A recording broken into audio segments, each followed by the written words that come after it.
dan ini termasuk sabar di dalam ketaatan. Antum paham ikhwan? Tidak ada kesolihan kecuali berbanding lurus dengan tingkat baktinya seorang anak kepada orang tua. Hari ini ketika antum menjadi orang yang lebih sukses dalam kacamata manusia, antum kuliahnya di UGM, padahal orang tua antum cuma di SD, cuma di SMP. Wallahi, sesungguhnya kesolihan antum tidak diukur sekolah mana yang antum datangi, tetapi sesungguhnya kesolihan antum dan kesolihan saya itu diukur bagaimana tingkat baktinya kita kepada orang tua kita. Makanya kemudian berbakti kepada orang tua harus perlu kesabaran atau tidak? Harus perlu kesabaran. Bahasa kita beda dengan bahasa orang tua kita.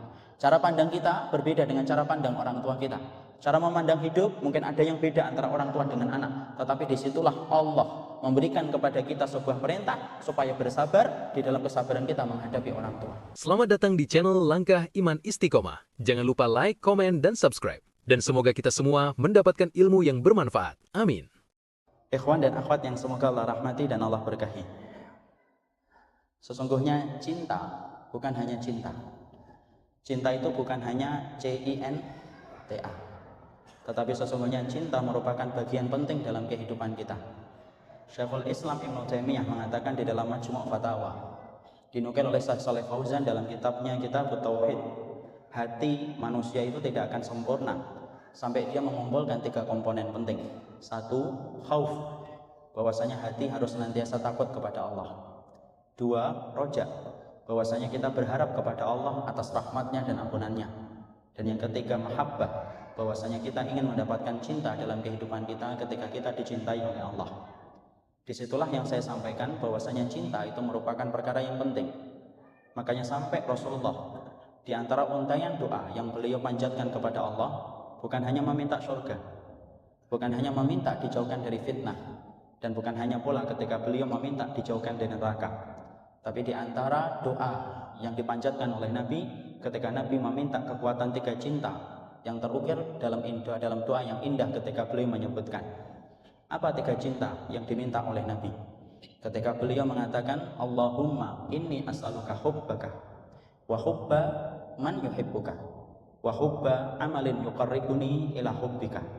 Ketika Nabi mengatakan dalam untaian doanya, ya Allah, aku minta kepadamu cintamu dan ridhomu, dan aku meminta cinta orang yang mencintaimu, dan aku meminta amalan yang paling kau cintai, yang paling cepat mendekatkan aku kepada cintamu. Di situ kita paham cintanya Allah itu penting. Cinta orang yang mencintai Allah ketika antum bergandengan tangan dengan orang yang mencintai Allah dan menuju kepada akhiratnya penting. Dan ada yang ketiga, cinta kepada amal yang paling dicintai oleh Allah itu penting. Karena sesungguhnya barang siapa yang disibukkan dengan amal yang paling Allah cintai, menjadikan antum lebih mudah dicintai oleh Allah ketika antum dimudahkan beramal pada perkara-perkara yang besar prioritasnya di hadapan Allah. Karena kita khawatir kalau kita tidak menyebutkan doa ini, kita akan disibukkan oleh setan. Karena sesungguhnya Imam Ibnu Qayyim menyebutkan salah satu jebakan iblis bukan hanya menjebak antum untuk melakukan zina, bukan hanya menjebak antum untuk melakukan dosa ketika membunuh dan minum khamr, tapi salah satu jebakan lembut iblis itu adalah menyibukkan kita dalam perkara amal yang sedikit pahalanya supaya kita diluputkan dari amalan yang besar. Makanya inilah yang menjadikan kita memahami Rasul paham umurnya terbatas, dan kita terkadang ketika beribadah kepada Allah kita banyak hambatannya. Makanya kita meminta sama dengan apa yang diminta oleh Rasul, minta kepada Nabi, minta kepada Allah supaya kita dimudahkan beramal dengan amalan yang paling dicintai oleh Allah, supaya dengan amalan itu menjadikan kita cepat dicintai dan diridhai oleh Allah ketika kita melakukan itu dalam kehidupan kita. Analogi sederhananya, antum nanti kalau sudah punya istri, karena kelihatannya yang depan-depan ini belum punya istri, kelihatannya belum ada beban hidupnya. Antum kalau kemudian nanti punya istri, kalau kemudian antum dimasakkan oleh istri antum, tetapi masakan istri antum bukan masakan yang antum senangi, biasanya antum akan biasa ketika antum mengucapkan terima kasih. Antum sukanya dengan pecel, tetapi dimasakkan dengan sayur lodeh, maka kemudian ketika dimasukkan lodeh antum akan mengatakan biasa, syukran ya mi, terima kasih. Kenapa? Dimasakkan lodeh. Ketika antum dimasakkan rames, antum biasa. Apalagi dimasakkan gudeg, sudah bosan. Karena kemudian antum orang Jogja. Tapi ketika antum tiba-tiba dimasakkan istri antum dengan pecel, dan pecel itu merupakan makanan yang paling antum senangi, maka antum pasti responnya berbeda ketika antum dimasakkan dengan sayur lodeh dan gudeg. Pasti antum akan betul-betul ekspresinya itu istimewa. Masya Allah, pecel ya Mi? Iya. Syukron banget ya. Ada bangetnya. Kenapa? Karena sesungguhnya sarapan itu merupakan sarapan yang antum senangi daripada sarapan lodeh dan sarapan gudeg. Itu analogi sederhana. Memang kita diperintahkan oleh Allah untuk beribadah, dan kita tidak boleh meremehkan ibadah sekecil apapun. Tapi tahukah kita ada amal yang lebih dicintai oleh Allah daripada amal yang lain? Di mana kita harus paham tentang perkara itu supaya kita lebih mudah untuk dicintai oleh Allah. Karena barang siapa yang telah menyibukkan dirinya dengan perkara-perkara besar di hadapan Allah, maka dialah yang berpeluang besar untuk dicintai dan diridhai oleh Allah dalam kehidupan. Dan inilah yang menjadikan kita hari ini akan menyampaikan tentang tema yang telah dipilih. Bagaimana kita memilih tema dalam kesempatan hari ini untuk mahasiswa UGM dan sekitarnya. Kita memilih tentang tema, ya Rob, sabarkan jiwaku. Karena sesungguhnya tahukah kita, salah satu di antara anak tangga yang paling cepat untuk menjadikan kita dicintai oleh Allah, yaitu adalah ketika kita melapisi kehidupan kita dengan kesabaran kita kepada Allah. Disitulah akhirnya kita paham.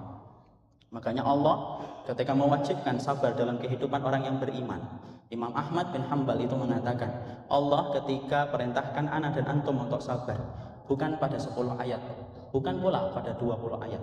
Tetapi Imam Ahmad ketika mengatakan bahwasanya perintahnya bagi kita untuk sabar, maka Allah perintahkan sampai 90 tempat. 90 ayat Allah perintahkan kita untuk sabar, saking besarnya kedudukan sabar di hadapan Rabb yang kita minta pertolongannya setiap waktu. Makanya Allah sebelum memerintahkan ana dan antum untuk sabar, Allah telah mewajibkan kepada zatnya untuk sabar dalam segala perlakuan makhluk kepada sang Khalik, yaitu adalah Allah. Makanya Nabi mengatakan dalam hadis riwayat Ibnu Majah, laisa syai'un wa laisa ahadun asbar al-adha min Allah wa innahum la yad'una lahu waladan wa innahum la yu'afihim wa yarzuquhum. Makanya Rasulullah SAW sampai mengatakan bagaimana menggambarkan sifat sabarnya Allah ketika Rasulullah itu bersabda, tidak ada zat yang paling sabar di atas alam semesta ini kecuali adalah Allah. Karena sesungguhnya Allah dituduh punya anak, padahal yang menuduh Allah itu punya anak, sesungguhnya Allah tetap memberikan rezeki dan kesehatan kepada mereka, tetapi Allah pun telah dituduh memiliki anak. Padahal perkataan bahwasanya Allah itu punya anak, itu perkataan yang apabila dibebankan kepada langit, sesungguhnya langit itu akan menjadi pecah karena beratnya perkataan itu di hadapan Allah. Tetapi Allah sabar. Makanya Allah pun sabar ketika menghadapi kita. Banyak akhi di antara kita jadi walinya Allah ketika di tengah keramaian, tapi menjadi walinya setan di tengah kesepian. Tapi Allah sabar. Allah masih menunggu kita untuk bertaubat. Allah masih memberikan kesempatan bagi kita untuk kembali kepadanya. Makanya Allah sebelum memerintahkan kita untuk sabar, tidak ada zat yang mewajibkan dirinya untuk sabar kecuali adalah Allah. Makanya Allah pun mewajibkan kepada setiap para nabinya untuk selalu bersabar. Tidak ada nabi yang Allah utus dalam kehidupan ini kecuali karena sifat sabarnya mereka. Dan sesungguhnya apa bedanya nabi dengan para mubalik dan dai hari ini? Bukan karena ilmunya semata, tetapi sesungguhnya istimewanya nabi dan para rasul di atas kita. Walaupun sehebat apapun hari ini dai ketika menyampaikan, ada ribuan orang yang kemudian datang, tetapi tidak akan mampu mengalahkan keutamaan nabi ketika mereka bersabar. Makanya sampai Allah mengatakan bahwasanya supaya kita mengambil kesabaran sebagaimana sabarnya para nabi. Fasbir kama sabara ulul azmi minar rasul. Sabarlah kalian orang yang beriman sebagaimana sabarnya para nabi dari ulul azmi ketika menjalankan akidah, ketika menjalankan risalah dari Allah. Makanya sampai kita dapatkan hikmah. Kenapa para nabi rata-rata mereka itu menggembala kambing? Tidak basuhan dalam sirah, karena sesungguhnya ternyata menggembala kambing itu merupakan bagian dari sifat untuk mendidik kesabaran para nabi. Antum perhatikan, CV-nya para nabi itu rata-rata penggembala kambing. Dan ternyata ketika Allah mengatur mereka hanya menjadi penggembala kambing sebelum menjadi rasul, bukan tanpa hikmah, bukan tanpa sebab. Tapi Allah ketika menjadikan mereka menjadi penggembala kambing, semata-mata Allah ingin menjadikan mereka bersabar. Makanya menggembala kambing itu tidak boleh diremehin. Makanya antum kalau punya bos marah-marah, suruh gembala kambing, insya Allah sabar. Karena disitulah kita mendapati bagaimana kesabaran itu memiliki kedudukan yang besar di hadapan Allah ketika kita beribadah kepadanya. Makanya sampai kita dapatkan sesungguhnya bagian dari kehidupan kita yang paling besar itu adalah sifat sabar. Makanya Umar bin Khattab radhiyallahu anhu sampai berkata, tidak ada perkara yang paling menghantarkan kita secara cepat kepada ridhanya Allah kecuali dua perkara. Satu, ketika antum bersabar, dan dua, ketika antum memiliki kesyukuran, ketika antum diberikan kesempitan, ketika diberikan kelapangan dalam hidup. Disitulah kita memahami bahwasanya sabar bukan perkara yang biasa, tetapi sesungguhnya sabar itu merupakan perkara berat di hadapan Allah ketika kita beribadah kepadanya dalam setiap titian kehidupan kita. Dan kita harus paham, tidak ada orang yang paling besar sifat sabarnya kecuali orang yang beriman. Kenapa? Karena sesungguhnya tidak ada orang yang paling besar ujiannya dalam hidup kecuali orang yang beriman. Makanya orang yang beriman adalah orang yang jauh lebih memerlukan sifat sabar dalam kehidupan. Kenapa? Antum akan tersapa dengan banyak ujian, dan sesungguhnya tidak ada ujian yang Allah berikan kecuali sifat yang mengalahkan ujian itu adalah sifat kesabaran kita. Dan kita harus paham, akhi, kenapa Allah memberikan kepada kita sifat kesabaran? Kalaulah kemudian Allah mudahkan kehidupan kita, justru malah kita bingung dari pintu mana kita akan mendapatkan pahala kesabaran kalau semuanya itu digampangkan oleh Allah dalam kehidupan kita. Makanya orang yang beriman harus paham kenapa orang yang beriman lebih membutuhkan sabar daripada mereka yang tidak beriman. Karena antum ketika sudah mengikrarkan hidup antum, menetapkan bandul kehidupan antum dan kompas kehidupan antum menuju ke surga, antum berada pada tempat penjara dunia ini. Dan namanya hukuman. Sesungguhnya tempat penjara memang tidak enak. Makanya kalau ada penjara enak itu justru malah penjahatnya nanti tidak ingin untuk kemudian keluar. Dan dunia ini penjara bagi orang yang beriman, maka butuh dengan kesabaran. Kenapa sih orang yang beriman itu diberikan ujian itu banyak dalam kehidupan? Supaya ana dan antum ketika banyak diberikan ujian, kita tidak sabar gitu. Ketika kita akhirnya tidak sabar untuk menanti akhiratnya, kangen kepada kehidupan akhirat, dan kita tidak takut kematian ketika kita paham dengan kematian itu kita akan bertemu dengan apa yang telah kita usahakan dalam kehidupan. Disitulah butuhnya kesabaran kita.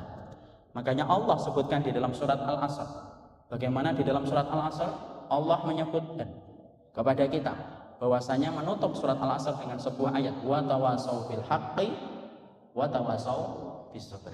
Allah menyampaikan saling menasihati di dalam kebenaran dan saling menasihati di dalam kesabaran. Kenapa Allah menutup kata sabar itu menjadi penutup paling akhir setelah kita diperintahkan untuk memberikan nasihat terhadap kebenaran? Karena banyak orang, akhi, menyampaikan kebenaran, berjalan di atas kebenaran, tapi belum tentu dia mampu sabar. Makanya Allah menutup surat Al-Asr dengan kata sabar, karena puncak dalam kehidupan kita adalah ketika kita memiliki sifat kesabaran dalam hidup. Karena sesungguhnya Allah menginginkan kita sebagai orang yang beriman, ditimpakan ujiannya itu banyak, ditimpakan musibahnya itu banyak, supaya Allah melihat di antara kita siapa yang bersabar dan siapa yang tidak bersabar dalam hidupnya. Disinilah kita paham, ikhwan. Setelah kita paham tentang bagaimana kedudukan sabar dalam kehidupan kita, tahukah kita bahwasanya ternyata sabar itu tidak sederhana yang sering kita dengarkan selama ini. Kita sering dulu menganggap sabar itu hanyalah ketika mendapatkan musibah. Ketika kita mendapatkan saudara kita meninggal ibunya, kita katakan sabar. Ataupun sabar ketika antum mendapatkan teman antum daftar ke salah satu fakultas yang dia inginkan, ternyata tidak diterima, kita mengatakan sabar. Ketika kita melihat ada teman kita melamar akhwat dan ditolak oleh sang akhwat, antum mengatakan sabar. Kita sering memahami sabar itu ada dalam perkara-perkara yang semacam itu. Padahal kalau kita membuka lembaran-lembaran di antara warisan para ulama, kita akan dapatkan, ikhwan, bahwasanya sabar itu bukan hanya dalam perkara musibah dan ujian, tapi ternyata sabar itu spektrumnya sangatlah luas, dimensinya sangatlah luas. Dan inilah yang akan kita bahas, kesabaran ketika kita meminta kepada Rabb yang kita sembah. Ya Rabbku, sabarkanlah jiwaku dalam perkara yang Engkau bebankan dalam kehidupan kita. Disinilah kita paham. Para ulama salafus salih itu kemudian mengatakan dan menerangkan kepada kita, sesungguhnya sabar itu terbagi menjadi 3. Di mana kemudian sabar yang pertama kedudukannya lebih besar daripada sabar yang kedua. Sabar yang kedua lebih besar daripada sabar yang ketiga. Dan sabar yang ketiga merupakan sabar yang paling rendah kedudukan pahalanya di sisi Allah dibandingkan dengan sabar yang pertama. Tapi sebelum kita menyampaikan tentang ini, antum paham tidak ada amal yang Allah tidak pernah sebutkan detail balasannya kecuali salah satunya adalah sabar. Ya, jadi kalau antum bertanya amal apa Ustaz yang pahalanya dirahasiakan oleh Allah, setidaknya 2. 1, orang yang beramal di bulan Ramadan, 2 orang yang bersabar. Makanya kalau antum membaca di dalam surat Az-Zumar ayat yang ke-10, Allah menyampaikan innama yuwaffas sabiruna ajruhum bighairi hisabin.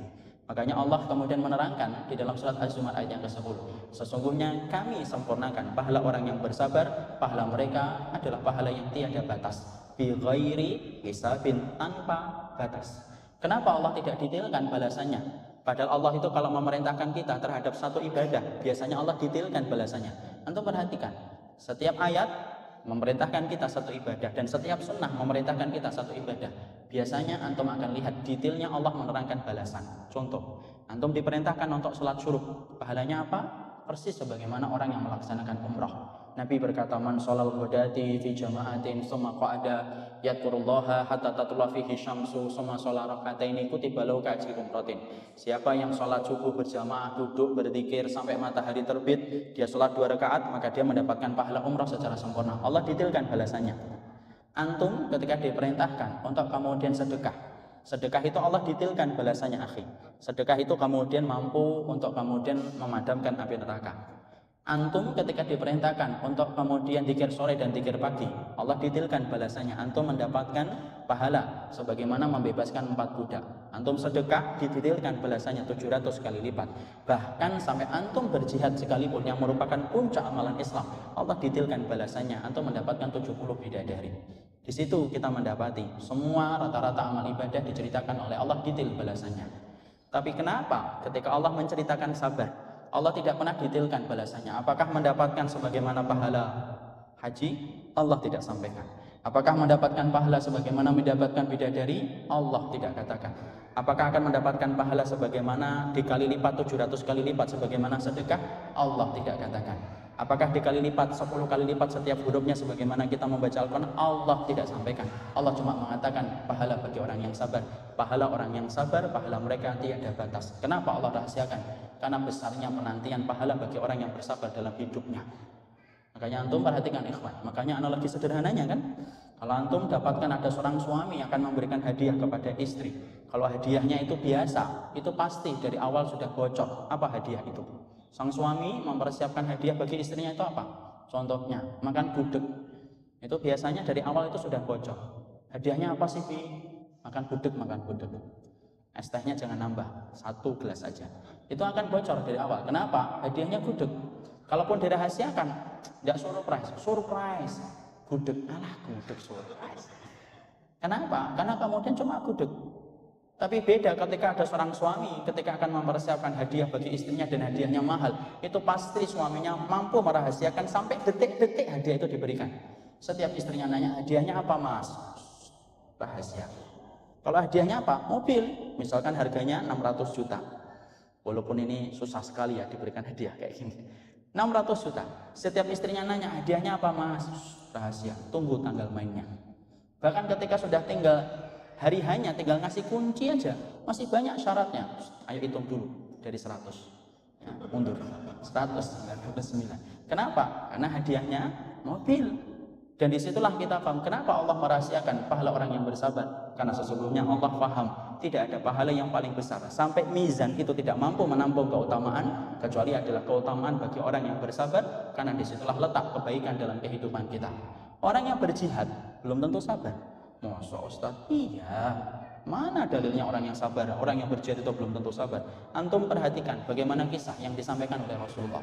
Ketika Nabi sedang duduk-duduk bersama dengan para sahabat, ada orang yang berkecamuk dalam peperangan begitu gagah berani dan betapa banyak darah yang tercacar dalam pedangnya ketika dia membunuh banyak orang-orang Quraisy musyrik. Kemudian Rasulullah berkomentar kepada para sahabat, kalian tahu tentang orang itu? Iya. Min ahlil jannah wa min ahlin nar. Dia itu termasuk penduduk surga atau penduduk neraka. Lalu kemudian para sahabat langsung menjawab, innahu min ahlil jannah. Ya Rasul, sesungguhnya dia itu adalah penduduk surga.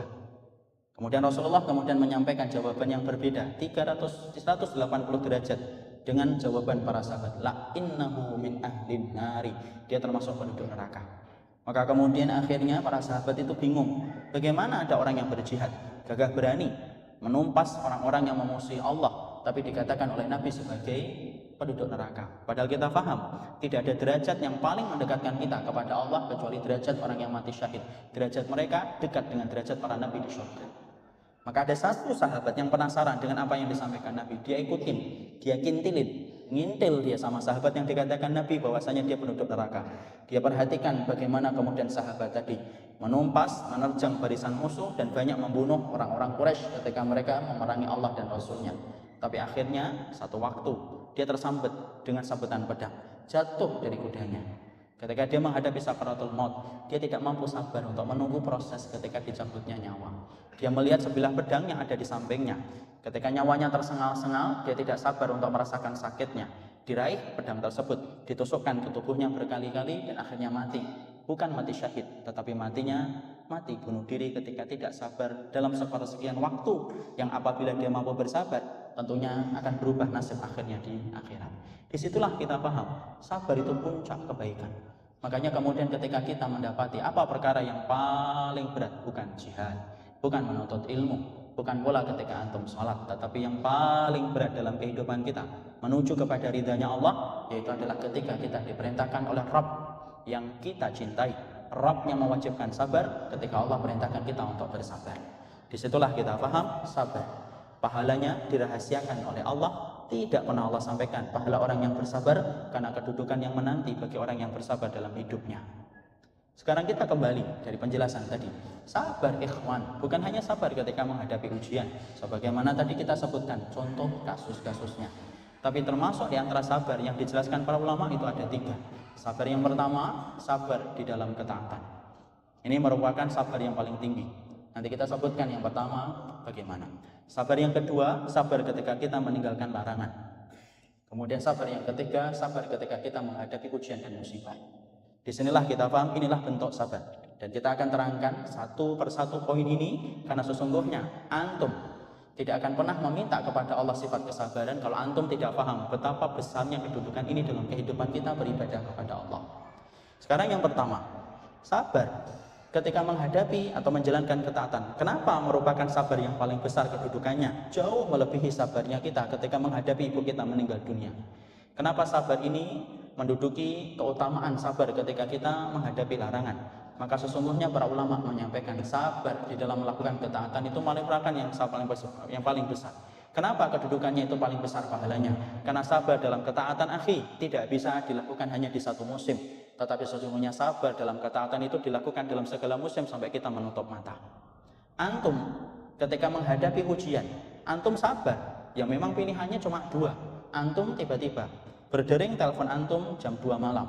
Kemudian antum angkat, dikatakan di ujung telepon, ibu antum meninggal baru saja. Antum tidak ada opsi kecuali 2. Antum sabar, dan itu pun ibu antum meninggal tetap.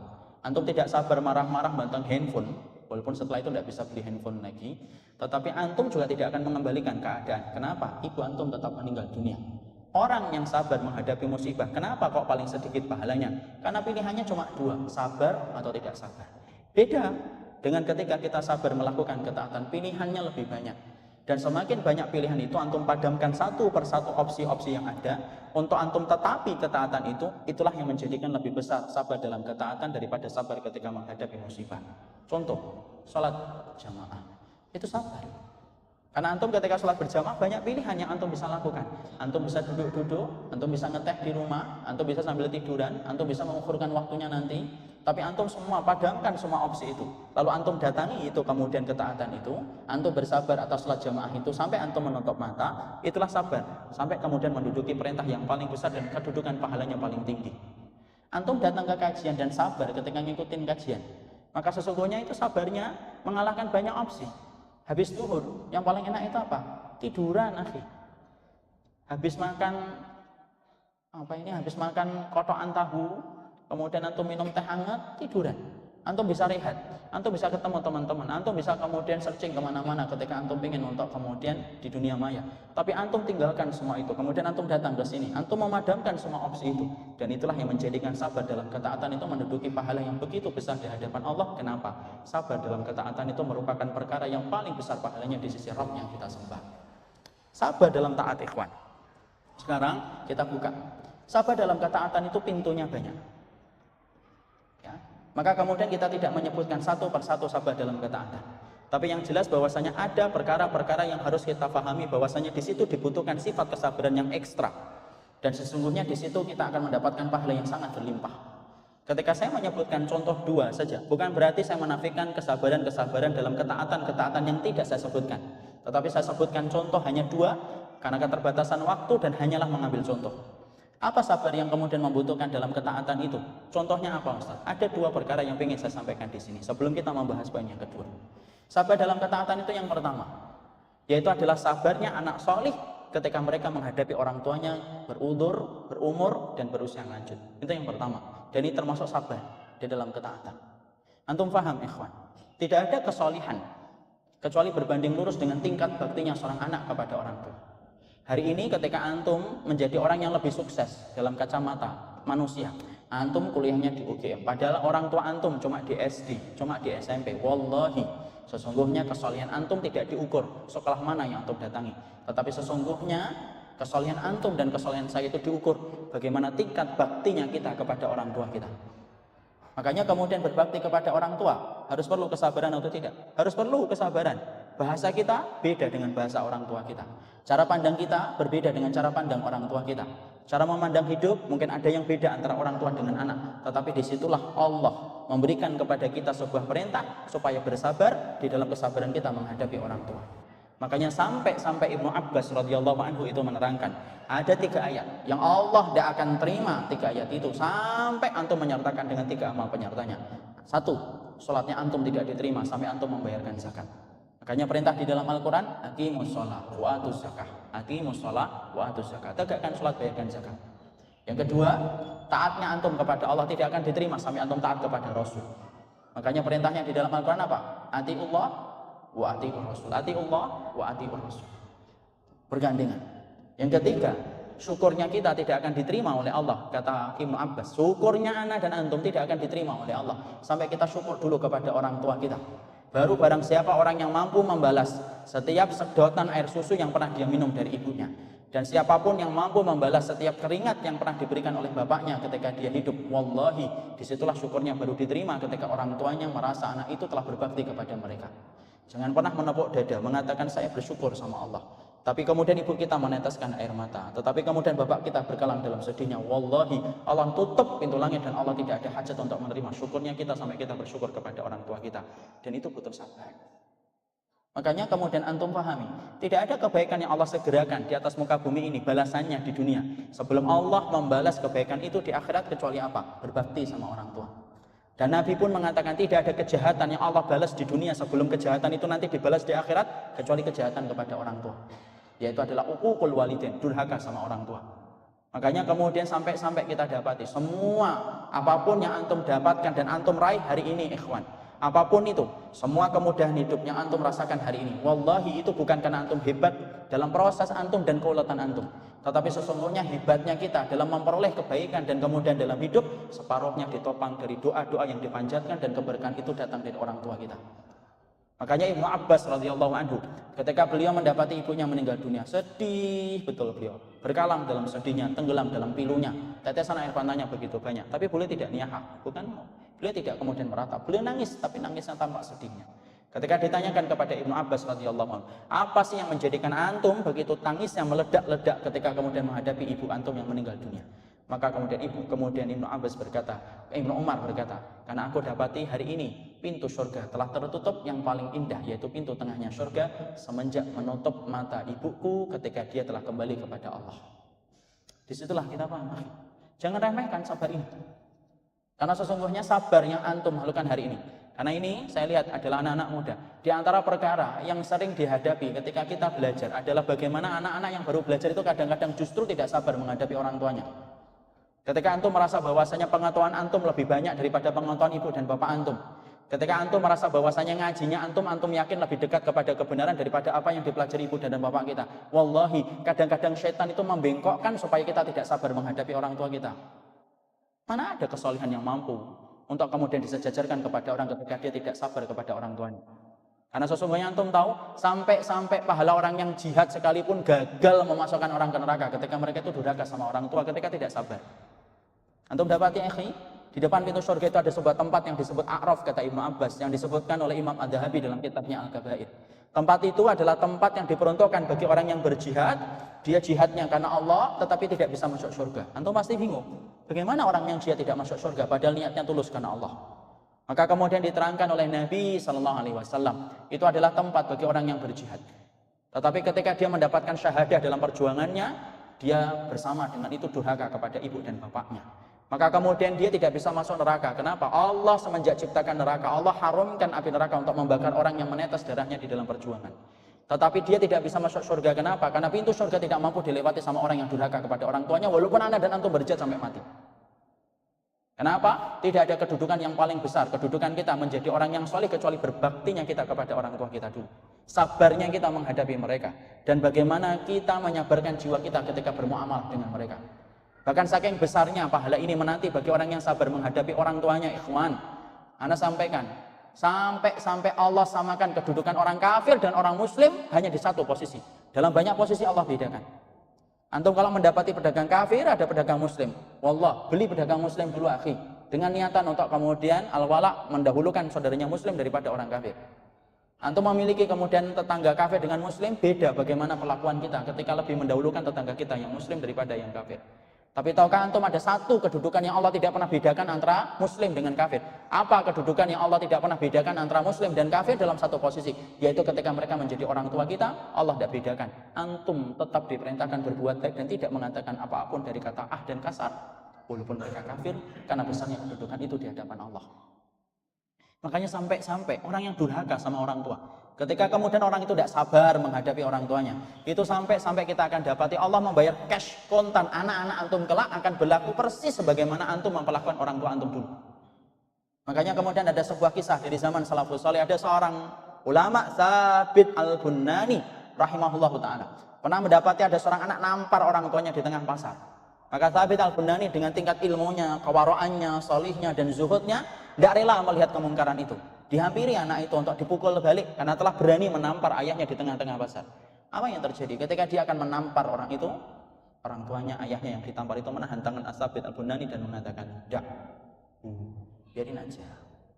Dia menampar kamu, biarin. Kenapa kamu biarkan dia menampar dirimu?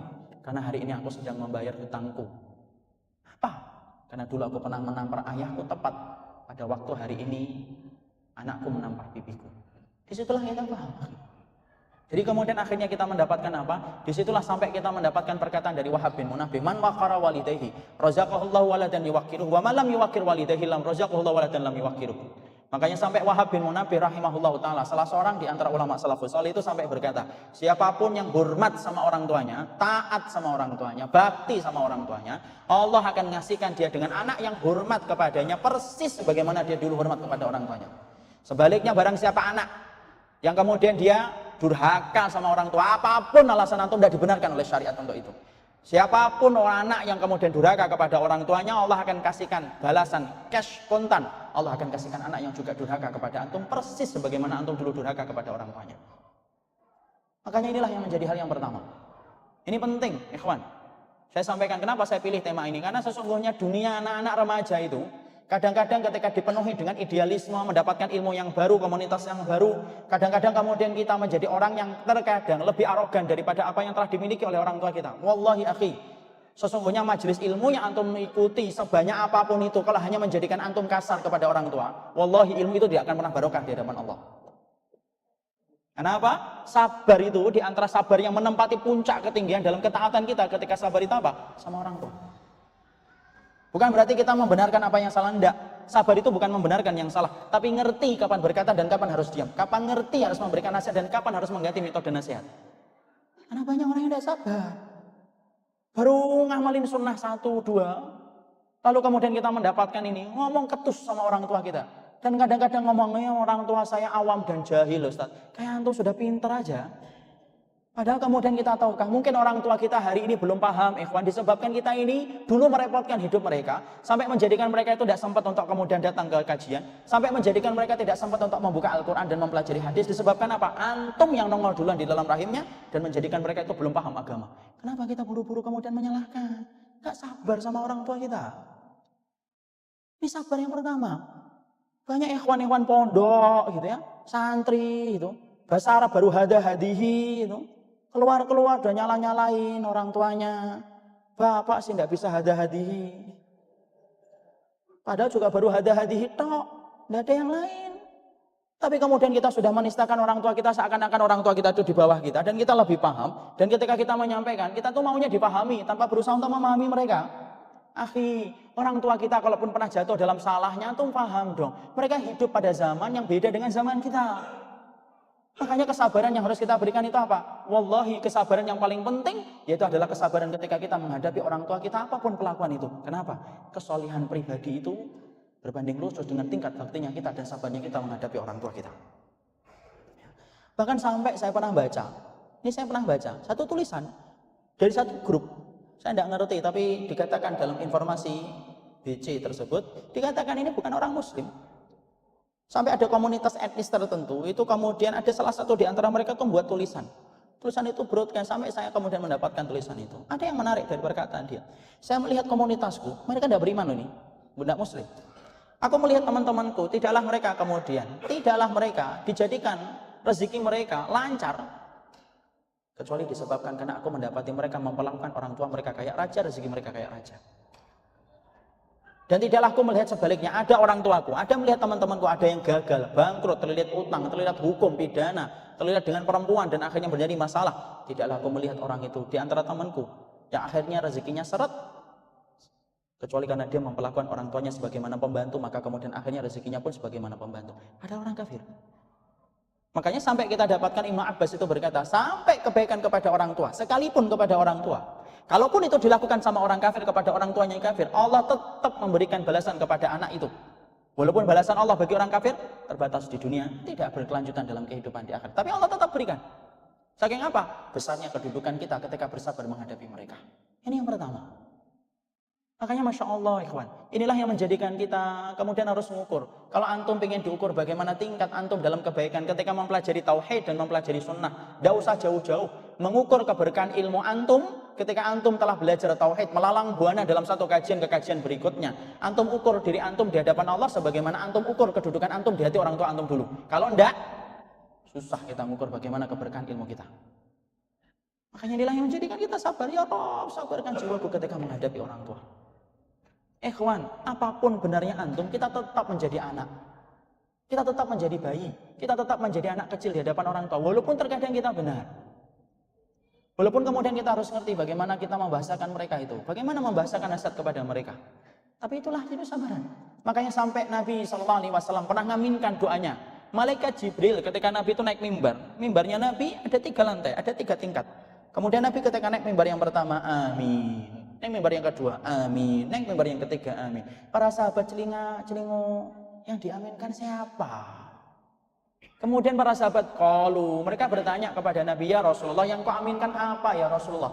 Aku mengaminkan permintaan laknat dari malaikat Jibril kepada orang yang melakukan 3 perkara. Apa yang kau aminkan ya Rasulullah? 1, Jibril berkata, ragima anfu man adraka abawahi indal kibari falam yadkhulil jannah. Celaka sekali anak yang mendapati kesempatan untuk mendapatkan orang tuanya ketika tua dan sepuh, kok bisanya anak itu tidak bisa masuk surga. Yang kedua, celaka sekali orang yang mendapatkan Ramadan, tetapi dia sampai selesai Ramadannya tidak diampuni oleh Allah, dan celaka sekali orang yang mendengarkan namaku tetapi tidak berselawat kepada diriku. Yang pertama apa sih? Yang pertama itu kecelakaan, bukan ketika antum ditusuk sama preman di pinggir jalan. Itu celaka dalam kehidupan dunia, tapi belum tentu di akhirat. Tapi orang yang celaka dalam kehidupan dunia dan akhirat, yaitu adalah ketika mereka diberikan kesempatan menjumpai bapak dan ibunya, tua, sepuh, berkurang penglihatannya, pendengarannya. Lalu kemudian dengan itu antum tidak bisa masuk surga. Makanya antum gagal memahami bagaimana keutamaan Uwais Al-Qarni di hadapan para sahabat. Antum tahu kan ada seorang tabi'in Uwais Al-Qarni, tidak pernah ketemu Rasul, belum pernah berjumpa dengan Nabi. Tapi ternyata Nabi sebelum meninggal dunia berwasiat kepada Umar bin Khattab, ya Umar, kalau kamu ketemu dengan seseorang yang datang dari Yaman, pernah punya penyakit kulit, disembuhkan oleh Allah, tertinggal sisa penyakit kulitnya sebesar uang dinar di belakang punggungnya, datangnya dari Yaman, tidak pernah keluar dari negerinya dan wilayahnya karena merawat ibunya, maka mintalah doa darinya wahai Umar. Sesungguhnya antara dia dengan surga tidak ada, sesungguhnya dia dengan Allah tidak ada hijab. Apapun yang diminta olehnya selalu dikabulkan oleh Allah. Umar. Padahal antum tahu kan kedudukan Umar? Gimana kita mengetahui kedudukan Umar? Dijanjikan surga oleh Nabi. Orang yang menjadi sebab banyak turunnya ayat di dalam Al-Quran, Umar. Orang yang kemudian ditakutin setan kalau jalan di satu gang, berhadapan dengan gang yang sama, setan lebih memilih mundur daripada berhadapan dengan Umar. Padahal kita di majelis ilmu aja banyak setannya. Asal nggak ngantuk, ngantuk. Ini Umar. Tapi ternyata kemudian Rasulullah memberikan wasiat kepada Umar. Kalau kamu ketemu dengan seseorang yang bernama Uwais Al-Qarni, datang dari Yaman, pernah punya penyakit kulit, penyakit itu menjalar ke seluruh tubuhnya, disembuhkan oleh Allah, ditinggalkan sisa di belakang punggungnya, mintalah doa. Dan akhirnya Umar bin Khattab pernah bertemu rombongan dari Yaman setelah beliau menjadi khalifah. Umar berkata kepada rombongan Yaman itu, Afikum Uwais Al-Qarni, ada nggak di antara kalian itu Uwais Al-Qarni? Majulah fataqaddama ilaihi rajulun, datang menghadap kepada seorang laki-laki. Kemudian Umar bin Khattab berkata, apakah kamu datang dari Yaman? Bala. Pernah penyakit kulit? Iya. Seluruh tubuhmu kemudian terkena penyakit itu kulitnya? Iya. Lalu disembuhkan oleh Allah? Betul. Lalu ditinggalkan kemudian itu sebesar uang dinar di belakang punggungmu? Iya, di belakang sini. Dan kamu tidak pernah keluar dari Yaman karena kemudian merawat ibumu yang sakit? Iya. Dan tidak pernah ketemu Rasul? Iya. Maka kemudian disitulah sampai kemudian Umar bin Khattab mengatakan, tolong doakan diriku.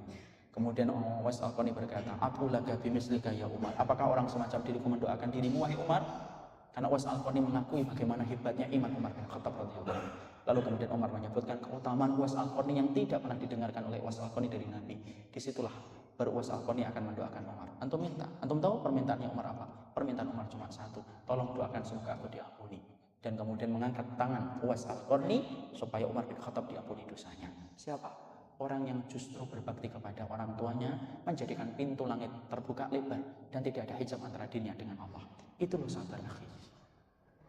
Makanya sampai kemudian ada orang yang datang kepada Ibnu Abbas mengatakan saya berzina, saya membunuh. Kemudian datang ke Ibnu Abbas, dia telah melakukan dosa besar. Ibnu Abbas kemudian ketika saat itu mendapatkan curahan hati orang itu.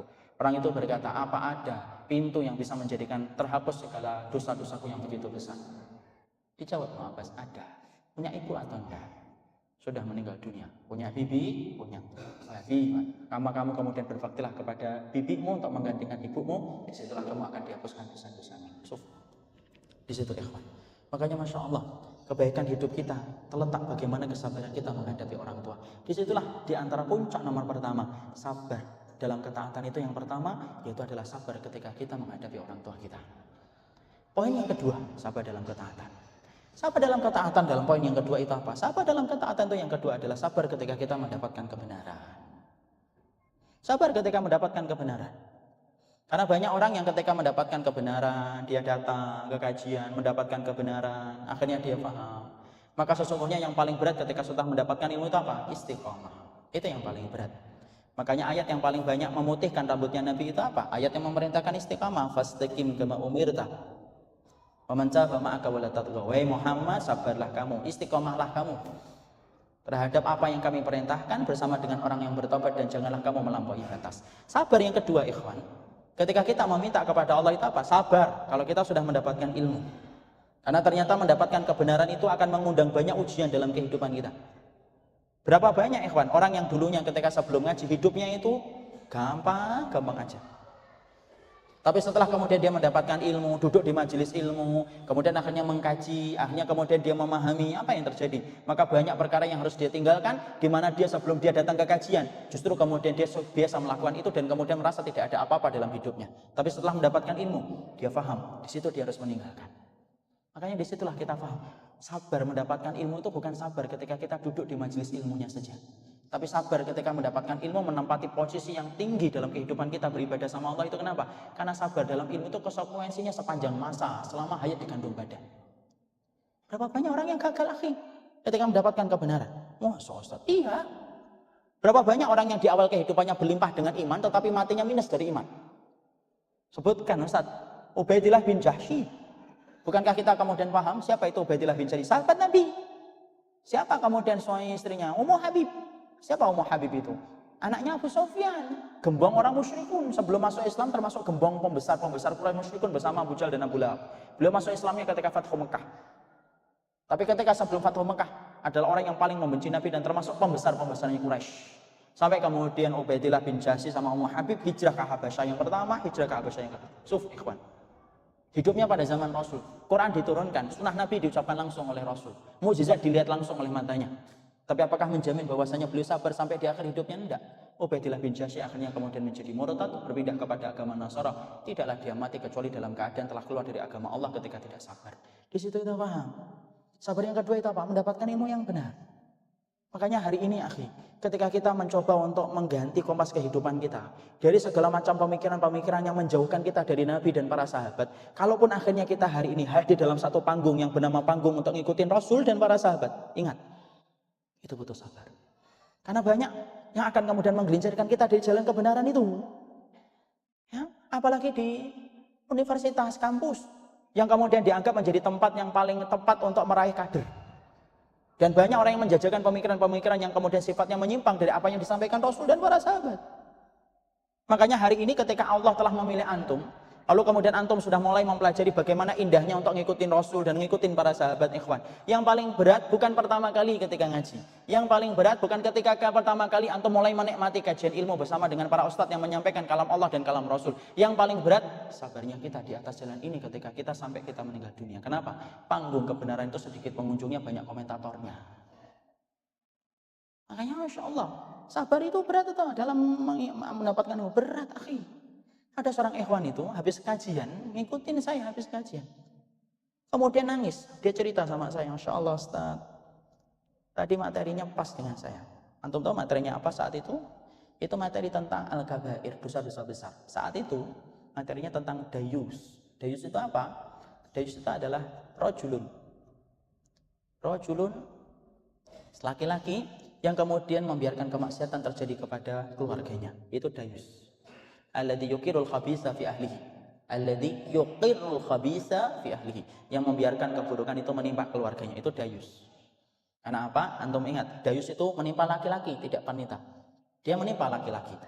Karena kalau kemudian antum nanti punya keluarga, punya istri, punya anak, kok tidak menutup aurat, contoh kasusnya, yang pertama kali dihisab atas mereka ketika tidak menutup aurat itu siapa? Bukan antum. Bukan mereka, antum yang akan dihisab oleh Allah. Kenapa istrimu tidak menutup auratnya, tidak menutup dengan hijabnya? Kenapa? Itulah yang disebut dengan dayus.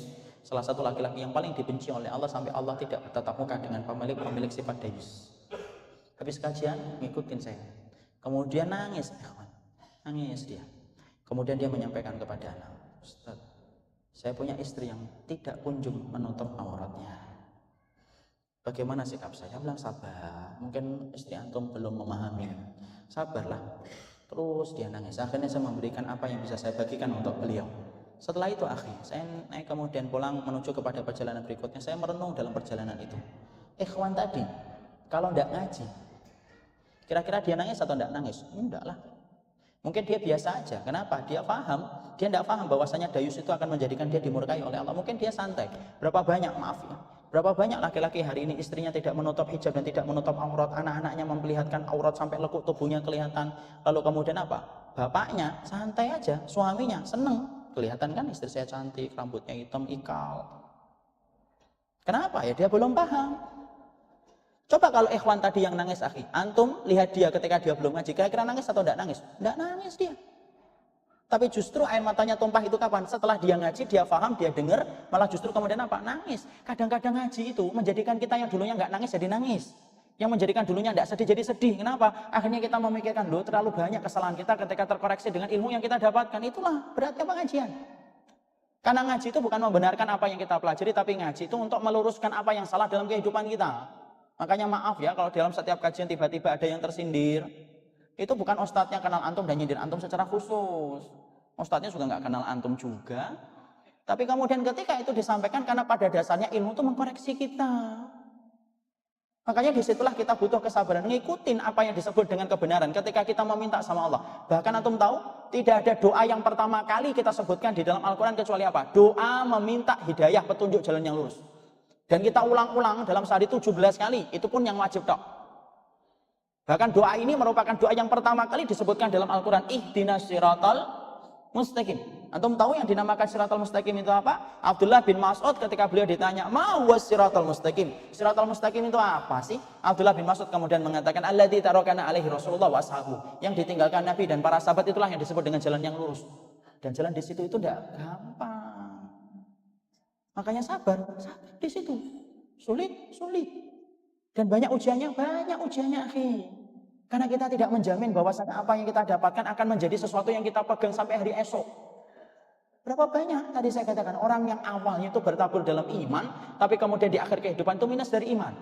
Saya dapat kisah nyata dari bapak saya. Bapak saya itu kenal seorang dai. Sama-sama seorang dai. Kemudian mendapatkan ujian yang kurang lebih hampir sama dengan orang tua saya. Bapak saya mendapatkan ujian anak pertama dan yang kedua, Down syndrome. Kemudian temannya ini mendapatkan ujian anak pertamanya buta, anak kedua buta, anak yang ketiga buta, anak yang keempat buta, empat-empatnya anak itu buta. Antum tahu kan, tidak ada orang tua yang bayangkan bahwasanya dia akan mendapatkan seorang anak yang tidak normal. Setiap orang tua ketika mendapati istrinya mengandung itu harapannya pasti indah tentang anaknya. Anaknya putih, lucu, imut, marmut itu berarti. Kemudian itulah yang diharapkan, mendapatkan anak yang sehat. Tapi apalah daya, Allah menitipkan ujian kepadanya. Karena memang angin tidak bertiup sesuai dengan kehendak hati. Anaknya ternyata buta. Apa yang terjadi, akhi? Murtad beliau. Padahal seorang dai, seorang mubalik. Akhirnya dia tinggalkan sholat, dia tinggalkan puasa, dia tidak mau melaksanakan ibadah. Kerjaannya itu hanya duduk saja. Setiap ada orang sholat dilihatin saja.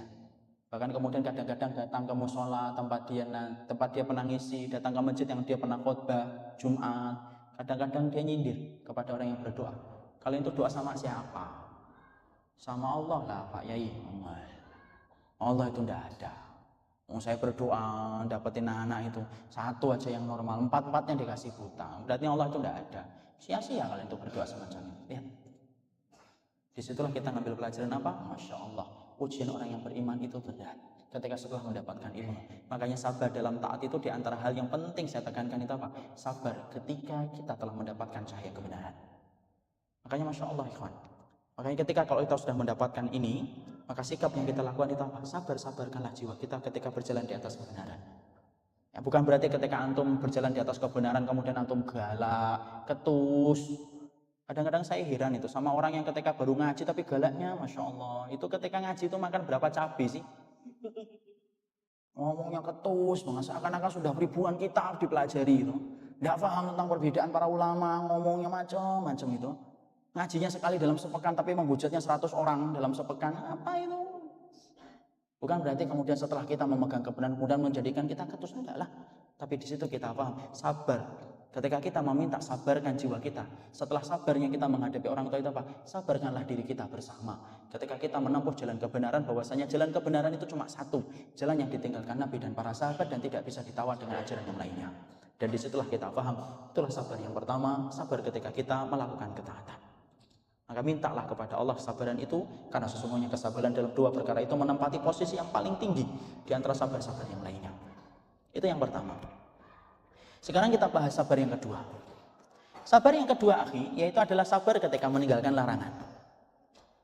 Sabar ketika meninggalkan larangan, sebelum kita membahas tentang ini, kita harus paham dulu. Larangan itu ditetapkan oleh Allah, diterangkan oleh Syekh Shalih Al-Munajjid di dalam Al-Kabair allati istahana biha an-nas, disampaikan. Sabar ketika meninggalkan larangan itu dimulai dengan kita harus paham kenapa larangan itu diletakkan oleh Allah. Allah itu meletakkan larangan bukan berarti Allah itu mengambil kemerdekaan kita sebagai seorang makhluk hendak. Tapi Allah ketika menetapkan al-muharramat, larangan dalam kehidupan kita, kita harus paham. Larangan itu tidaklah ditetapkan oleh Allah sebagai pembatas. Karena setiap ketentuan Allah itu ada batasannya dan batasan-batasan Allah itu adalah larangan-larangannya. Tidaklah Allah meletakkan larangan kecuali satu. Allah ingin memberikan kebaikan dalam hidupnya kita. Antum biasanya kalau ke Tawang Mangu, biasanya kemudian di pinggir-pinggir jurang itu dipasang pagar-pagar pembatas. Kenapa petugas marka memasang itu? Supaya antum paham ketika menjadi pengemudi, jangan melewatin pagar itu. Di balik pagar itu ada jurang yang dalam. Makanya Allah ketika meletakkan larangan itu apa? Allah memberikan banyak kebaikan dan Allah bukanlah zat yang ingin mendolim kehidupan hambanya.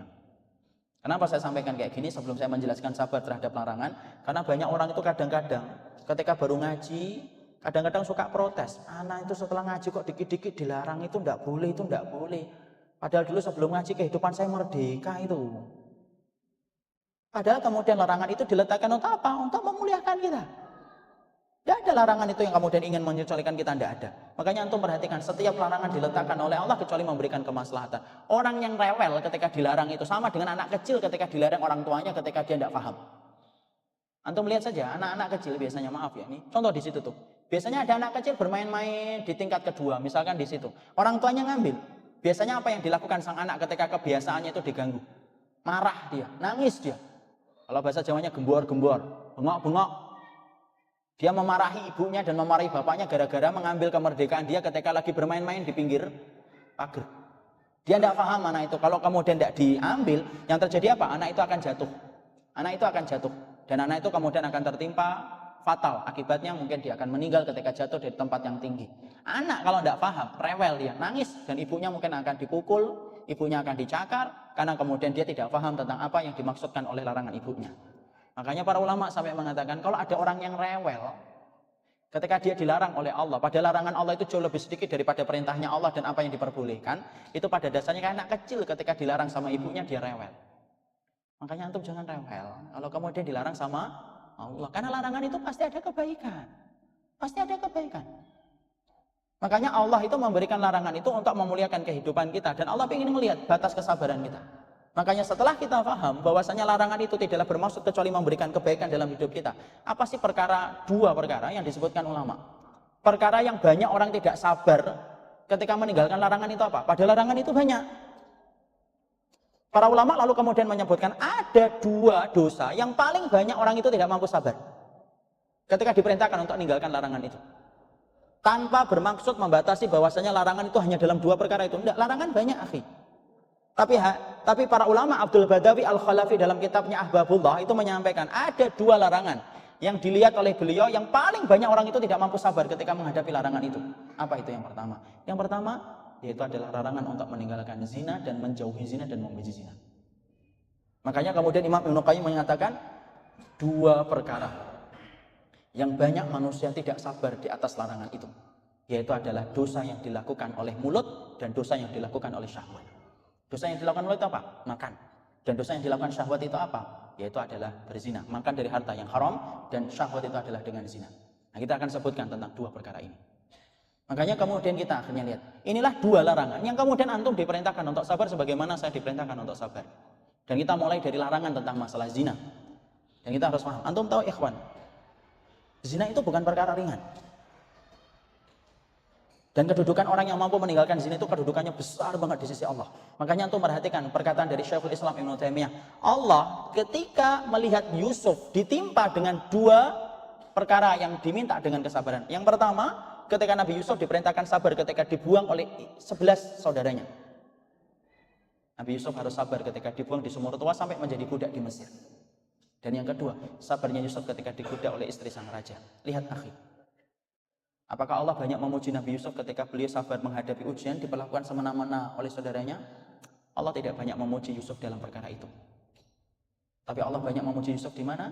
Allah banyak memuji Nabi Yusuf ketika Nabi Yusuf mampu sabar ketika menghadapi godaan istri sang raja ketika menggoda hatinya. Disitulah Syekhul Islam Ibnu Taimiyah itu mengatakan apa? Sabar dalam larangan meninggalkan zina itu jauh lebih besar daripada sabar ketika menghadapi ujian dalam hidup. Kenapa? Kita sampaikan tentang masalah zina. Akhi, antum masih muda. Dan tidak ada perkara yang hari ini dihalalkan oleh orang kecuali salah satunya adalah zina. Makanya Nabi mengatakan akan kembali dihalalkan kepada umatku. Umatku akan kembali menghalalkan sutra, alat musik, dan kemudian zina. Dan hari ini kita hidup pada zaman itu. Makanya sampai Rasulullah mengatakan la tattabi'anna sunana man kana qablakum shibran bi shibrain dira'an bi dira'in hatta law iftarastumuhu fit tariqi la fa'altumuh. Sampai Nabi mengatakan akan datang satu zaman umatku akan ngikutin gaya kehidupan sejengkal demi sejengkal, setahap demi setahap dari kehidupan Yahudi dan Nasara, sampai ketika Yahudi dan Nasara memperlihatkan bagaimana cara berzina di pinggir jalan, umatku akan setia untuk melakukan perbuatan itu bagaimana berzina di pinggir jalan. Sampai hari ini lumrahnya orang berzina itu tidak di balik pintu tetapi di depan pintu ketika disaksikan banyak orang. Padahal antum tahu, ayo kita bedah masalah zina. Sebelum kita membedah masalah zina, supaya ini memberikan ketakutan kepada kita, kita bedah dulu yang namanya hum.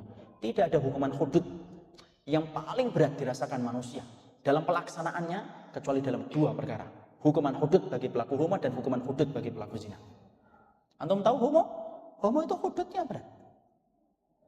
Makanya kemudian pernah terjadi dalam sirah pada zaman Abu Bakar radhiyallahu anhu. Khalid bin Walid yang diperintahkan oleh Abu Bakar untuk memerangi nabi palsu, Musailamah al-Kadzdzab yang berpusat dan kumpul di Yamamah. Maka Nabi perintahkan Khalid bin Walid untuk menyerang mereka dan menjadikan mereka kembali dari kemurtadan mereka ketika ngakui nabi palsu. Khalid bin Walid melewati satu tempat, di situ ada kawin laki-laki dengan laki-laki. Ditangkap sama Khalid bin Walid. Dan dia nggak ngerti ini hukumnya gimana. Ditulis kurir, suruh kemudian ke Madinah untuk bertanya kepada Abu Bakar, Khalifah Amirul Mukminin, gimana hukuman bagi pelaku homo yang ditangkap olehnya. Kurir itu datang kepada Abu Bakar. Kemudian ini Abu Bakar tidak langsung mengambil sikap. Kenapa? Tidak ada sekelompok manusia yang paling hati-hati ketika memberikan fatwa kecuali para sahabat. Dikumpulkan para sahabat-sahabat besar, rapat. Gimana ini? Khalid bin Walid habis nangkep 2 orang yang kawin homo. Kemudian para sahabat menyampaikan hujahnya masing-masing. Di antara hujah yang disampaikan adalah hujahnya Ali bin Abi Thalib. Tidak ada hukuman bagi mereka kecuali dibakar. Ibnu Abbas mengatakan tidak. Sesungguhnya hukuman bagi mereka itu tidak dibakar. Hukumannya apa? Hukumannya dibawa ke tempat yang tinggi. Karena kemudian mengambil kisahnya sebagaimana kaumnya Nabi Lut. Kaumnya Nabi Lut itu gimana, akhi? Dibawa ke atas oleh para malaikat sampai terdengar suara lolongan anjing mereka yang ketakutan. Terus dibalik oleh Allah, oleh para malaikat, dihempaskan ke tanah, dilempari batu dari atas. Ibnu Abbas radhiyallahu anhu kemudian berkata, itu berarti hukumannya dibawa ke tempat yang tinggi. Dibawa ke tempat yang tinggi, lalu kemudian di antara tempat yang tinggi itu kemudian dijorok, kemudian didorong. Kemudian setelah didorong, dilempari batu. Kalau Jogja ini tempat yang paling tinggi mana? Mana? Merapi. Merapi, bawa Merapi. Kalau di Jakarta gampang, bawa ke Monas. Jorokin, kemudian jatuh, dilempari batu. Dan antum tahu, hukuman hudud bagi pelaku homo tidak boleh ditutup dari masyarakat yang harus menyaksikan kisah itu. Hukuman potong tangan bisa ditutup. Apabila keputusan ulil amri menentukan ditutup, orang tidak boleh melihat. Hukuman qisas boleh ditutup. Yang diberlakukan kepada orang yang membunuh untuk dibunuh boleh ditutup. Tapi hukuman duanya tidak boleh ditutup. Hukuman homo dan hukuman orang yang berzina ketika dia dirajam. Maka kemudian dilemparkan dari tempat yang tinggi, dilempari batu. Kenapa semacam itu? Karena besarnya kebencian Allah kepada orang yang melakukan homo, dan tidak ada kenikmatan yang paling dibenci oleh Allah yang mengalir dalam urat syaraf manusia, kecuali salah satunya dari perbuatan ketika mendatangi sejenis. Makanya antum tidak usah nyebut itu dengan kata-kata terlalu bagus. Kaum LGBT, alah apa itu. Hombreng gitu aja sudah. Susah-susah. Kaum pelangi, apa pelangi? Tidak ada pelangi kayak gitu. Gara-gara itu saya benci pelangi nanti malah. Jadinya tidak ada kayak gitu. Sudah nyebutnya apa? Homo sudah jelas. Kenapa semenjak itu seberat itu? Karena itu yang dibenci oleh Allah. Yang kedua apa? Hukuman rajam. Hukuman rajam itu berat banget. Hukuman rajam itu gimana? Syekh Utsaimin menyampaikan detail. Hukuman rajam itu bagi orang yang melakukan zina ketika dia sudah beristri dan bersuami. Dia kemudian berzina. Insya Allah. Dia ditaruh di dalam tanah, disisakan hanya kepalanya saja. Disiapkan batu. Batu yang dipersiapkan untuk merajam orang yang kemudian telah berzina ketika dia sudah beristri dan bersuami, itu batunya tidak boleh batu yang gede. Kenapa tidak boleh batu yang gede? Supaya nggak lekas mati. Beda dengan kisos, akhi. Kisos, itu ketika orang melaksanakan kisos, itu pedang yang dipakai untuk memenggal kepala orang yang dikisos itu harus tajam. Harus diperiksa itu, ulul amrinya harus meriksa, tajam atau enggak. Enggak boleh pakai kemudian cutter itu. 2 jam enggak putus-putus. Sambil kemudian makan kacang hijau di sela-selanya, enggak bisa lah. Sekali tebas putus, selesai. Itu hukuman kisos. Tapi beda dengan hukuman rajam, kalau antum tahu. Hukuman rajam itu harus ditaruh, tangannya betul-betul terkunci dengan tanah, kakinya terkunci dengan tanah. Batunya enggak boleh batu yang gede. Yang sekali jatuh pecah kepala mati, enggak bisa. Tapi enggak boleh batu-batu yang kecil-kecil, kerikil-kerikil gitu. 10 hari enggak mati-mati gitu.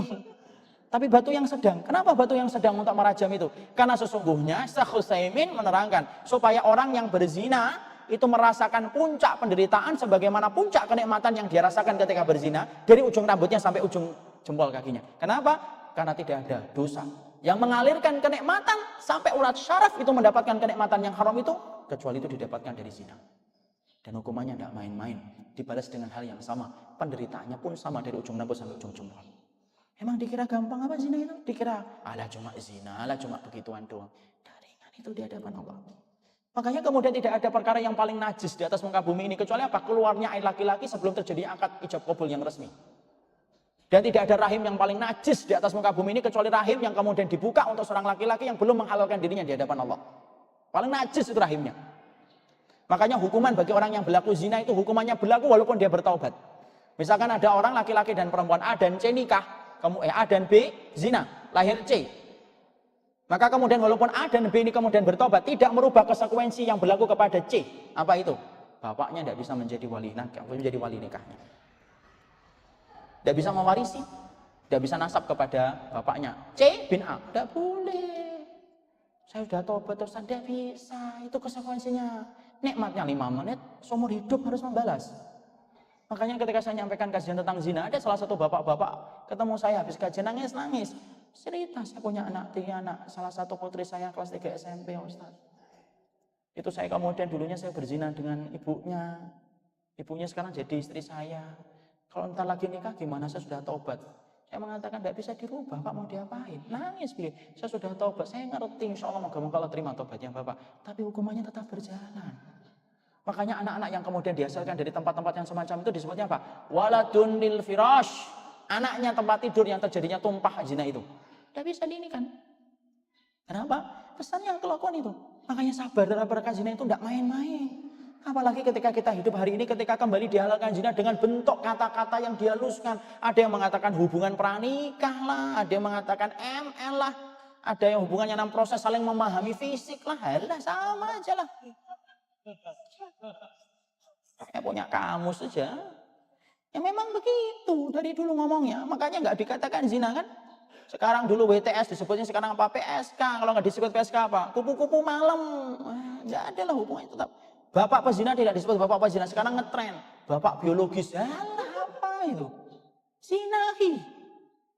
Makanya tidak main-main kalau orang itu sudah sampai melakukan zina. Ketika tidak sabarnya seseorang dalam perilaku zina, wallahi itu akan dibayar. Makanya sampai-sampai dikatakan oleh kata-kata hikmah, az-zina dainun wa qadauhu fi ahlihi. Sampai kemudian para ahli hikmah dari zaman salafus saleh itu mengatakan zina itu utang. Makanya nanti akan dibayarkan melalui anak keturunannya kalau dia tidak bertobat. Antum berzina dengan seseorang, antum bayar cash itu dengan anak-anak yang kemudian antum akan dizinai orang. Kalau tidak lekas bertobat. Makanya Imam Syafi'i rahimahullahu ta'ala, tidaklah beliau mendengar satu dosa sampai berubah warna wajahnya kecuali tentang zina. Sampai beliau mengatakan az-zina, zina, zina. Zina itu laknatnya sampai tikus di dalam lubang rumah itu akan mendapatkan laknat dari orang yang berzina di dalam rumah itu sampai mereka bertobat. Tidak main-main. Makanya tidak ada perkara yang paling Allah mudahkan itu kecuali nikah kan. Nikah itu Masya Allah digampangkan oleh Allah. Kenapa? Supaya nggak terjadi zina. Antum dapatkan syariat yang paling mudah dalam pernikahan itu apa? Islam. Paling mudah ngatur. Sampai wanita diperintahkan sederhana dalam mahar. Ya kan? Mahar itu nggak perlu mahal-mahal. Tabungan antum cuma 1 juta, maharnya 5 juta. Nah, kapan nikahnya? Makanya ringan. Coba antum perhatikan hukum nikah itu. Akad nikah, ijab kabul, kemudian ada ijab kabul, ada walinya sang putri, ada 2 saksi, selesai. Tidak pernah kita dapatkan sebuah syariat yang menggampangkan pernikahan itu kecuali Islam. Kenapa kok digampangkan itu? Karena supaya menghindari dari zina. Ketika kita diperintahkan untuk sabar. Makanya tidak ada hukum yang paling detail ngatur hubungan laki-laki dan perempuan kecuali apa? Yaitu adalah hubungan laki-laki dan perempuan itu diatur dalam Islam. Kenapa? Karena Islam itu menjaga ketat supaya orang itu tidak terjadinya zina. Antum tahu nggak hubungan yang muamalah yang paling detail diatur dalam Islam itu? Hubungan laki-laki dan perempuan. Sampai kemudian masalah memegang kulitnya tidak boleh. Sampai kemudian antum jalan di belakang perempuan itu tidak boleh, akhi. Makanya sampai disebut kata-kata hikmah. Cukuplah laki-laki itu aib ketika dia jalan di belakang wanita. Kenapa? Setan itu nempel pada belakangnya wanita, akhil karim. Coba, sampai ngatur hubungan antum jalan itu diatur dalam Islam bagaimana mengatur hubungan laki-laki dan perempuan. Makanya antum kalau jalan di depan antum ada akhwat, jangan malah lama-lama di belakang, disusul. Lah akhwatnya sadar kalau di belakangnya ada ikhwan. Kalau tiba-tiba ikhwannya mempercepat langkah, jangan cepat-cepat GR, ikhwannya ngejar kita, enggak. Sorry lah ya. Itu dia karena ngerti sunnah.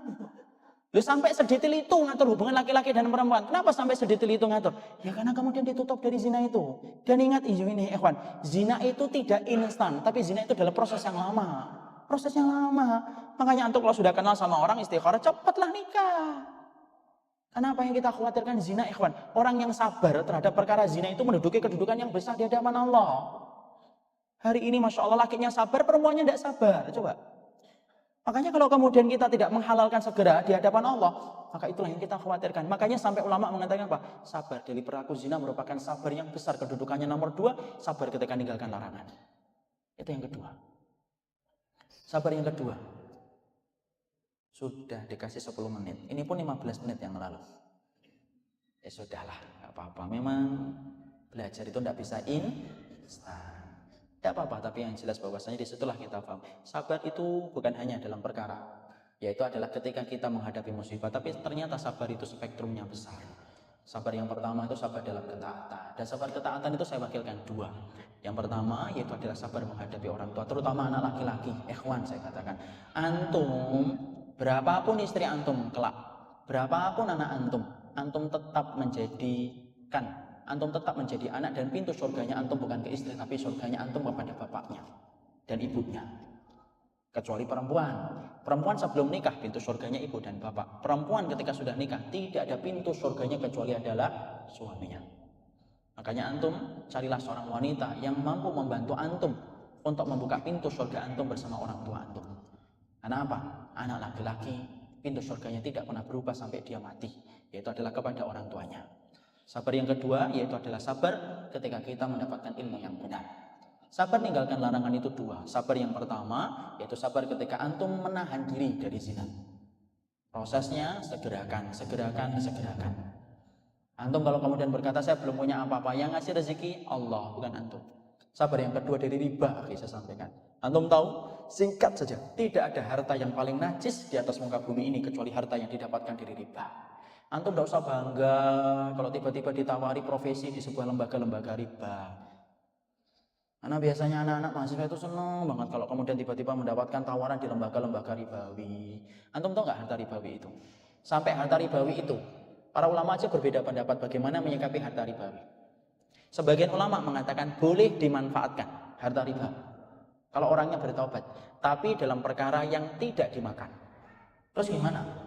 Perkara ditempatkan dalam perkara najis, bangun sapi tank, pagar, jalan yang diinjek-injek, nah itu pakai harta ribawi. Itu sebagian ulama. Sebagian ulama mengatakan tidak boleh dimanfaatkan. Kenapa? Karena tidak ada harta yang paling najis dipandang oleh Allah sampai Allah memaklumkan perang terhadap harta itu kecuali harta yang didapatkan dari riba. Kalaupun sebagian ulama ada yang mengatakan boleh memanfaatkan, itu disejajarkan dengan kotoran manusia. Kenapa? Saking najisnya harta itu di hadapan Allah. Makanya sabar terhadap riba.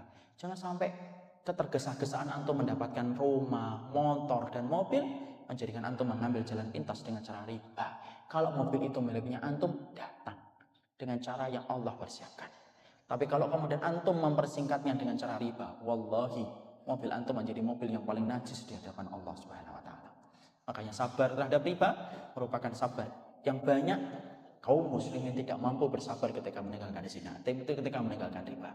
Insya Allah garis besarnya semacam itu, dan semoga antum memahami sabar yang banyak orang tidak mampu bersabar darinya, yaitu adalah 2. Sabar yang berkaitan tentang mulut, yaitu harta ketika tidak sabar menghadapi riba, dan yang kedua sabar ketika antum mendapatkan syahwat ketika godaan zina itu datang. Barakallahu fikum. Semoga antum anak-anak muda yang saya lihat di sini, habis ini langsung cari siapa yang layak menjadi istrinya, telepon bapaknya, dan kalau ditolak biasa nangis Ustaz, ya bolehlah sesekali. Kalau dia lewat perih hati saya, ya sesekali boleh. Tapi cepat ganti, cepat nikah. Allah yang akan mengkayakan antum, dan Allah yang akan memberikan rezeki sama antum. Barakallahu fikum. Ini ada apa saya sampaikan. Masih banyak yang harus kita sampaikan. Ini ibaratnya mau ke Jogja, saya baru sampai di bandara Cengkareng, jadi masih panjang sebenarnya. Tapi kalau kita panjangkan mungkin sampai asar pun tidak akan selesai. Kita akan lanjutkan dengan tanya jawab. Semoga Allah memberikan kebaikan atas apa yang kita pelajari. Intisari dari materi ini antum bisa dapatkan dalam kitab 40 karakteristik mereka yang dicintai oleh Allah. Sifat yang kelima, orang yang sabar. Di situ diterangkan secara detail sebagai perluasan materi yang saya sampaikan secara ringkas dan padat dalam kesempatan siang kali ini. Barakallahu fikum. Ini dapat saya sampaikan.